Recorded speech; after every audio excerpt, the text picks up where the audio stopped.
Hello and welcome to the first video of the Foundation YouTube channel. I first want to say thanks for finding my channel and thank you for exploring and being curious about the world. So I'm trying to make this channel as authentic and as genuine as possible, and that's my intention with this video. I'm here in my gym by myself.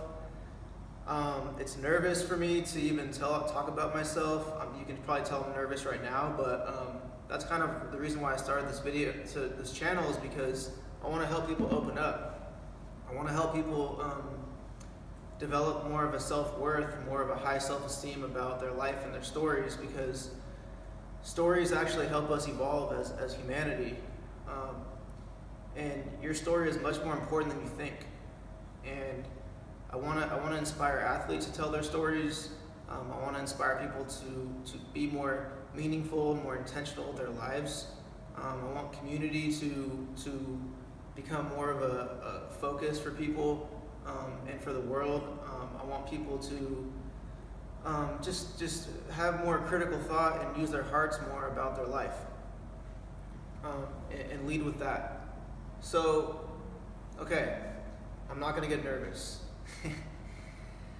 Here we go. So we're going to talk about my journey as a business owner and how I even started a business, and what I'm doing currently now, what I want to do in the future, what my goals are, what my vision is, what my original vision is, and really get into me, really get into the story, really get into the journey. And we're just going to follow along. I'm going to try to shoot a video every 2 weeks about where I am and what my growth has been, and and up to this point, what I'm going to talk about today is what's happened up to this point. So I'm going to talk about for 5 minutes about how I got into this beautiful space called the Foundation, how this all happened, because I think it's going to be one big, amazing story one day. And I want people to look back to watch these videos, when I'm old, or when I die one day, or when this brand actually changes the world, and look back and say, damn, he was just in a little gym and he was just working hard every day and believing in his passion and what he stood for and what he knew what was true. So, without further ado, okay, my life up to this point has been very, very focused on sports, very focused on being the best athlete I could be. I started off playing basketball when I was young. I was pretty good. I wasn't like I wasn't like great, but I was pretty good in the area. I got into high school. Things didn't work out the way I thought. I didn't really grow. I'm still the same height, still about 5'8". And I didn't have like an amazing basketball program in high school. The football program was much better. And lucky for me, I was probably better at football. I played football when I was young, but I didn't think that it was like my number one passion. I always thought basketball was my path. And when I started to like kind of get exposed for not being that great at basketball, and started to realize that I was actually pretty good at football, my coaches gave me more attention in football. It was more of a better sport for me because I thought that the process of the off season to me in football was just funner. And the guys were just more dedicated and tougher. I thought that, at least for my area and where I was, that might be different for you. Maybe the basketball players are way tougher than the football players. I don't know. That's just where I was at my time in my community in Pleasant Hill, California. The culture was just live in football, man. The seniors were amazing. Coach Bill Kepler was holding me to a higher standard than anybody else really had in my life, and he was a huge part of my growth. And I love him, and he has just been monumental in my life, and that's why I love to coach for guys like that taught me the way. So now where are we now? I'm in high school, I'm grinding. I had a pretty good senior year. I worked really hard going into my senior year. I had a great off season with my team and also with Coach Clem, who was training athletes at Bally's Fitness. He was training athletes at Bally's Fitness, and he was a trainer there, and he taught me a lot of strength stuff. He taught me we did a lot of bodybuilding stuff, but it just got me really strong. It got me just strong, just in general. It did. I mean, I would say I was already pretty agile and pretty athletic with just the way I was just natural with it. But training with Coach Clem got me to a different level of speed, I'd say, because just getting stronger gets you faster. And it probably got me quicker too, because my cuts were just sharper because I was just putting a lot of force into the ground. With all that training, I was just a beast my senior year. So running and juking people came really easy for me my senior year. I had a really good senior year, but you got to have a pretty good sophomore, junior year. All that you got to do all that in high school to get recruited. So I didn't have like a great resume, and don't really pass the eye test, but. So I didn't get recruited. So I felt pretty disrespected, to be honest. I was like, this is, some guys in other high schools were getting offers, and I thought I was better than them. And that's the way it goes, though. That's just the way it goes. For all you athletes out there that are going through that, that's the way it goes. And you can't be bitter. You just have to keep working, and you'll be happy at the end of the day. You'll get what you want if you really want it. It's got to come from here, though. So. Now, I'm in high school, not getting recruited. I went across the street to DVC. I went to Diablo Valley College, and luckily, Coach Ryan Byrne, just showed up, and he wanted to run the spread offense. So with Ryan Byrne teaching me how to play receiver and teaching me routes, teaching me how to use my quickness to get open, and me doing a lot of working on my hands because I couldn't catch for crap. Going into college, all I did was take handoffs in high school. So catching like real passes from real college quarterbacks was different for me. Kyle Havens was my quarterback, and he was like a 6'5" gunslinger throwing me ropes, and they were just hitting my hands like it was hard. I wasn't very consistent, but I kept working. After practice, get more and more catches. It's just reps, and got better at receiver. Finally started opening up as a receiver. By the time like week 5, into my freshman year, I was getting like 100 yards a game. That offense was perfect for me because I was getting 6 to 10 catches a game. I was getting like 10 to 15 targets just off swings and little out routes and little crossing routes, all types of stuff that Coach Byrne had in our offense. It was amazing for me. Great timing. Thanks, Coach Byrne, for showing up when I needed you to. And Coach Dar at DVC was just a master of putting people in a good position to be successful. Coach Dar is that type of person that if he doesn't know how to get it done, he'll find someone to get it done, which I really respect because a lot of people can't do that. They want to do everything, and they get kind of control freakish. But Coach Dar is that type of person that he can let go and he can let people do their thing and put guys in the right places, and that's why we were pretty successful.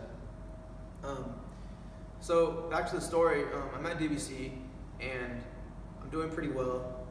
Going into year 2, I get ulcerative colitis, like this crazy disease that attacks your gut and your colon. And I had internal bleedings in my organs, and I lost like all the strength and all the speed that I worked for. Going into my sophomore year, I went down to like 130 pounds. I was getting toasted by guys that weren't even fast. I couldn't even bench a plate. I couldn't squat 225. Like I lost it all, and it was depressing. It was very depressing. Going through a health attack, when your body attacks itself, when your immune system attacks, it's an autoimmune disease. It's amazing what that does to your mind and your brain, and how that teaches you how to appreciate. But further along in the story, you're going to learn why that was so monumental for me and where I am now, and why I teach what I teach. So now I'm at DVC. I'm doing my thing. I'm balling. I'm like top 5 in like catches and yards per game, and my kick return stats are going through the roof. It's going well, but no offers still. No offers still. That vision's still in my mind. I'm dreaming every day about like playing in front of people, and but no offers. Keep playing. Sophomore year is over. Let me go back to the story. So I ended up pretty much going to Kaiser with my disease. I got a GI doctor. His name was Dr. Levin, and he gave me all these steroids, not steroids, but the type of steroids that get you to eat more, not the type of steroids that grow your muscles. But I had to take those in order to get my appetite back. And then once I got my appetite back, I just started eating everything I possibly could, and I got my weight back. And I trained and I trained and I trained, and I finally kind of got back that summer. Going into that summer, I kind of got my weight back. All of a sudden, I did a little quick screen at practice, and quarterback threw it in front, way in front, and linebacker was going to intercept it. And I probably should have just not cared, but the competitor that I am, I couldn't allow the interception. So I broke it up, and when I broke it up, I broke my finger. And I'm like, no way. I go to the doctor, and he's like, broken finger. I'm like, I just beat ulcerative colitis. And now my finger is broken, now I gotta get a cast. So now I have to go to practice for 6 weeks with a cast, catching everything with my left hand. So I was like, in my mind, that was a blessing in disguise. I'm like, I'm gonna work on catching with my left.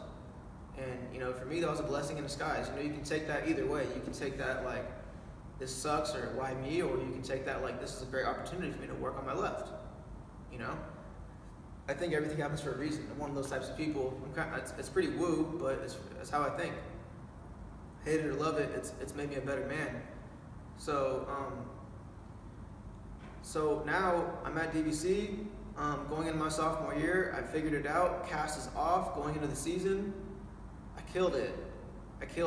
I was all conference 2 years in a row at DBC, and I'm doing great. And no calls after the season for like a month and a half. I remember I was like, are you serious? Like, I'm killing it statistically. I'm all conference 2 years in a row, and still no calls. Finally, one day, I get that phone call from Coach Dar.